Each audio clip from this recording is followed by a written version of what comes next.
lot of different backgrounds. I would say probably around 40% of them actually have a master's degree in library science, and they either worked in a business setting or a legal setting and came from that, knowing how to use certain databases that they can apply to this. I would say the rest of the people, I was at a law firm before I came here as a paralegal. There were definitely a few of those, and I think there are a few people who have come from just a complete business background at like Goldman or Bain and then have moved into prospect research. I think analytical skills are very important because you need to look at all of the assets that we can see for an individual, whether it be based on certain financial forms that have been submitted, or whether it just be figuring out the price of their house and seeing whether or not that's off based on the zip code, or if you can most of the time see their house because it will be on Zillow.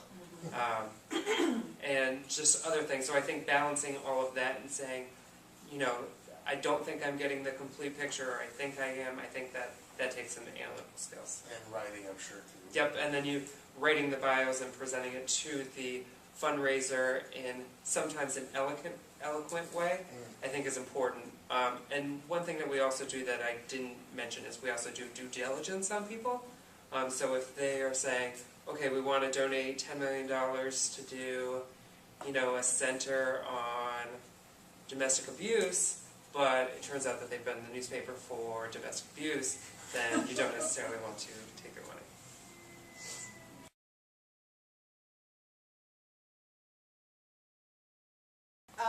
I found a pretty fruitful way to find foundation funders is to look at the annual reports of similar organizations, which may sound a little underhanded, but it's totally legit.